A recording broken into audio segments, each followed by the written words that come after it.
Hello again, and welcome to another episode of What Even Is D&D. Uh, D&D stands for Dungeons and Dragons, and last time we had discussed how Dungeons and Dragons is kind of like improv acting, but with a system, so that everybody can kind of live out a bit of a fantasy.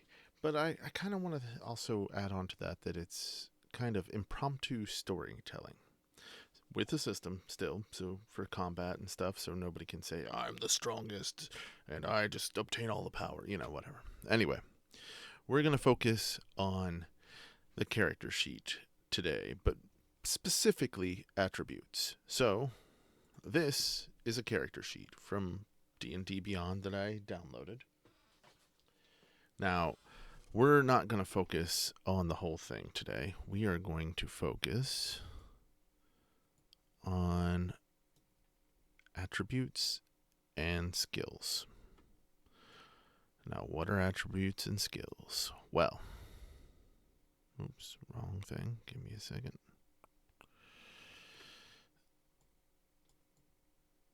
There we are. So, attributes are your strength, wisdom, intelligence, dexterity, charisma. Obviously, all of the attributes that are on the side here. Let me make sure I went through all those. Strength, dexterity, constitution is the one I missed. Intelligence, wisdom, and charisma. And those make up your character. Now, the way to get those, as I said last time, is you can either do point buy or roll for them. And I believe the rolls is you roll. Oh, how is that done? See, I'm still a new DM, so let's go ahead and look that up. Big picture, creating multiverse, creating adventures, creating non-player characters. Let's see. This is the Dungeon Master's Guide, so it might not have what I need. But that's okay, because I do have a digital copy of the Player's Handbook. Handy.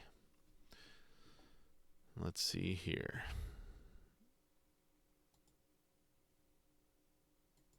So for rolling, you roll 4 6-sided die, and you drop the lowest and record the 3 highest. And you do that until you have, I believe it's, 6. 6 total, and then you choose which ones you want in which locations. Now, sorry for the noise. This is a 6-sided die.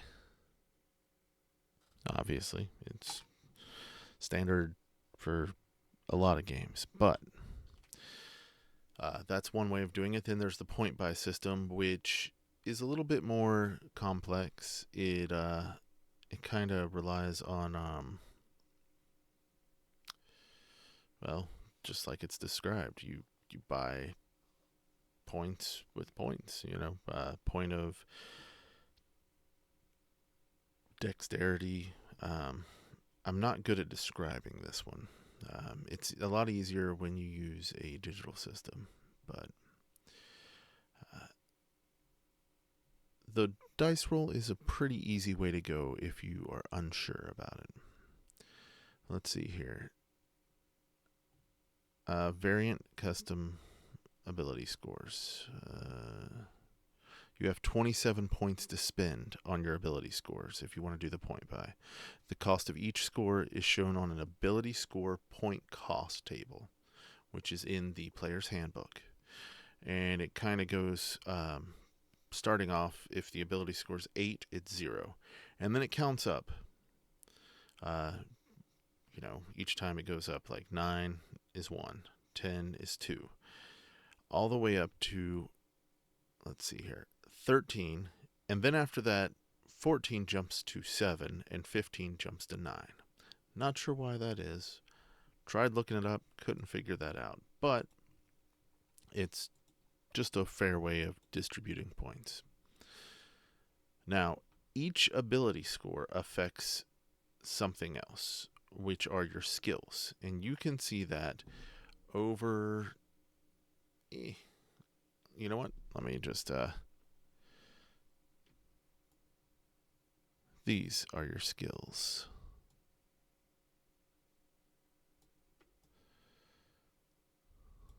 Let's get a little bit more. There you go. You can see.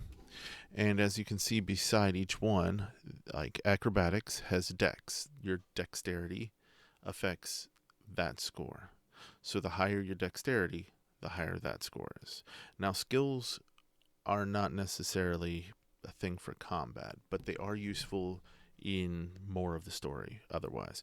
So, for instance, if you want to try to jump from rooftop to rooftop, you are going to probably need acrobatics or athletics,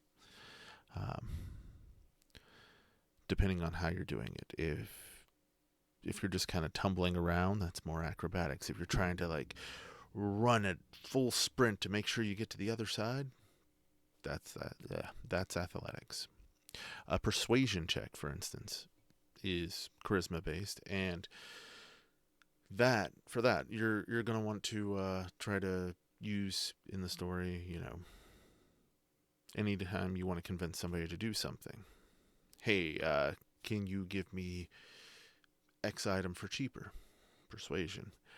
Listen, I know you're angry because my friend spilt a drink on you. Let me buy you a drink. Persuasion would see if that calmed them down. Sleight of hand is if you want to pickpocket or maybe see if you can't slip something in someone's pocket. There's a lot of uses for that. Survival could be used to gather food. Stealth is a good one, and especially important for rogues. We'll get to classes later on, but rogues rely on stealth so that they can use their attacks. Kind of a backstabby rogue. I'm trying to keep this as simple as possible so you can understand it if you're new to D&D. There's medicine checks. Can be used to stabilize somebody if they've dropped below 0 hit points. Investigation is great if you're trying to find something or uncover something. Perception is really good if you're trying to keep an eye out for anything. Those two are pretty close, but very different. Insight. A lot of people just use this to see if someone is lying, and that's not the only possible use. It can be used for many different things, but the most typical is to see if do I think they're lying? Do I get that kind of vibe? Do I think they're shady? Let's see here. History. History is really great, especially as a DM, or a player. If you, as a player, can't remember if you recall something, you could potentially use a history check so that the DM can be like, okay, you rolled high on your history check. Yeah, you remember. The details about that guy is this.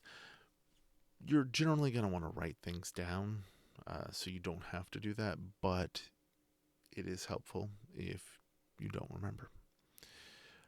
Animal handling, self-explanatory. Pretty much, trying to handle animals.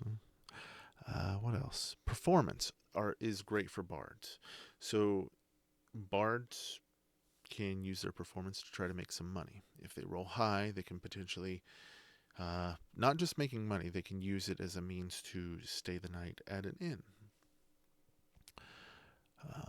Religion is kind of like history, but it's revolved around religion. Nature, sort of similar. You details of nature. Arcana is basically knowledge of magic. You can use an Arcana check if somebody casts a spell and you want to see if you know what that spell is. Deception. Rogues tend to be the class that use this, and they will try to use it to obviously deceive somebody.